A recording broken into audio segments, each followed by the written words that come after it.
My name's Daniel. I'm 34, and I drive for a rideshare app in Chicago, USA. This happened to me back in October 2019, and I still check my rearview mirror every night because of it. I usually drive late hours, 10 p.m. until about 3 a.m., because the city pays better at night. Surge pricing, fewer cars, easier traffic. I'd been doing it for 2 years without anything worse than a drunk passenger. But one night, at 1:42 a.m., I got a pickup request from an industrial lot on the west side. I'd been there before, warehouse parties, night shifts, nothing unusual. I accepted. When I pulled into the lot, it was nearly empty, just a couple of flickering street lamps. No one waiting. I messaged here in the app, and the countdown timer started. A minute passed, then 2. Finally, a message came. I see you. Wait. But no one came out. I canceled and drove a block away. Seconds later, another ping. Same lot, same name, same faceless profile picture. I ignored it. Then it pinged again. This time, a message followed. Don't leave. Then another. Green Toyota, back bumper dented. Stay. I froze. My Toyota does have a dented bumper. Left corner. Only someone nearby could have seen that. I drove across the street to a gas station and parked under the bright lights, where the cameras pointed down on me. The pings stopped instantly. Later, I learned other drivers had reported the same location. They'd been lured into that lot, robbed at knife point. One was even beaten. Someone was using a modded phone to spoof ride requests and target drivers. I never picked up another ride from that area again. And to this day, I park under security cameras before I even check my phone.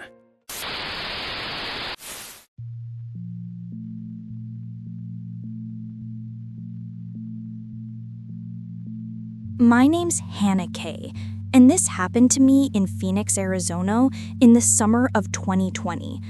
I had just started a new job and was still learning my way around the city. One night after a late shift, I punched my address into Google Maps. It gave me a faster route than usual, 10 minutes shorter, according to the app. I followed it. At first, everything seemed fine. Normal city streets, a few cars here and there, but after about 10 minutes, it started guiding me into smaller and darker roads. No streetlights, no houses, just patches of desert and chain link fences. Then the app told me to turn left, straight into what looked like a narrow service road running alongside a cemetery.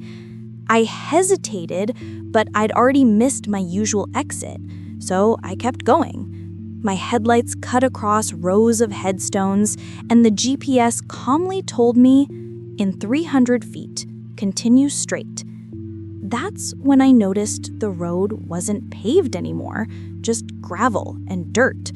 My tires crunched slowly, and in my rear view mirror, all I could see was black. The directions kept pushing me deeper. Continue straight, continue straight. I zoomed out on the map, but the blue line just kept looping me in circles around the cemetery. No exit road. No way back to the main street unless I turned around. Then my phone buzzed with a notification, searching for GPS signal. I was in the middle of a dead zone. That's when I saw headlights behind me. At first, I thought it was just another driver who'd made the same mistake. But the car stayed way too close. Every time I slowed, they slowed. When I stopped, they stopped. No attempt to pass. My chest tightened. I'd heard too many stories about people being followed off main roads. I did the only thing I could think of. I floored it back toward the main street. Dust and gravel kicked up behind me. The other car accelerated too, staying right on my bumper. Finally, I saw a gap in the fence and an old service gate hanging half open. I yanked the wheel and bounced onto the street. My tires squealed as I sped toward the nearest gas station. When I pulled in under the lights, the car that was following me kept going. No turn signal, no hesitation, just drove past and disappeared into the night. I checked my app history later. That shortcut wasn't listed anymore. It was like it never existed. Now, whenever the GPS suggests a faster route I've never heard of, I ignore it. Because sometimes the shortest way home takes you places you were never meant to be.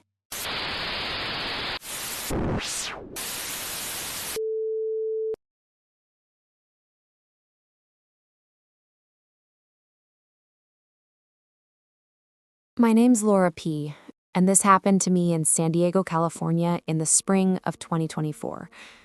I had just gotten out of a 2-year relationship. It wasn't physically abusive, but it was toxic.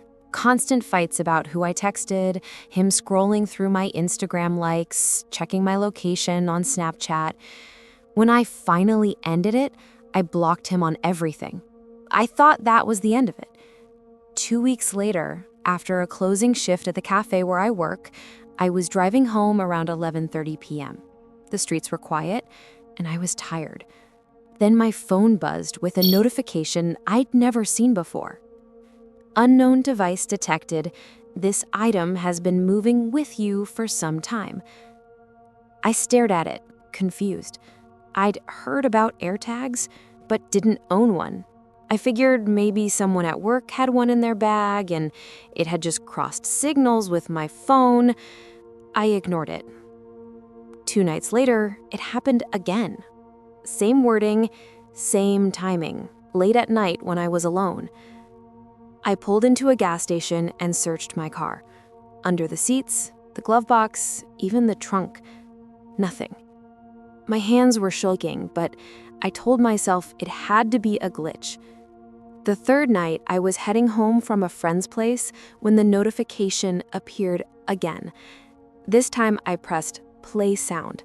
At first, silence, then chirp, chirp, a faint electronic beep, like a smoke detector with a dying battery. It was coming from the passenger side. I pulled over, got down on my hands and knees, and shone my flashlight under the seat. That's when I saw it, a small silver disc taped to the seatbelt bolt with black electrical tape. An AirTag. My chest felt like it collapsed. My first thought was him, my ex. He was the only one obsessive enough to do something like this. I drove straight to the downtown police station. The officer scanned the AirTag serial number, and sure enough, it was registered to him. The officer wasn't surprised. He told me AirTag misuse had skyrocketed recently. Partners tracking each other, car thieves tagging expensive vehicles, even strangers planting them in bags. He gave me a case number and said they'd contact him, but admitted there wasn't much they could do unless he used it to physically harm me. That was the worst part, knowing that for weeks, while I thought I was free of him, he'd been sitting somewhere watching me like I was just a moving dot on his phone. He knew every late-night drive, every grocery stop, even the nights I stayed over at a friend's place. I filed a restraining order and moved apartments a month later. But even now, when I get into my car, I check under the seats before starting the engine. If my phone buzzes unexpectedly, I feel sick to my stomach until I know it's nothing. It's been almost a year, and I still don't feel like I've fully escaped him.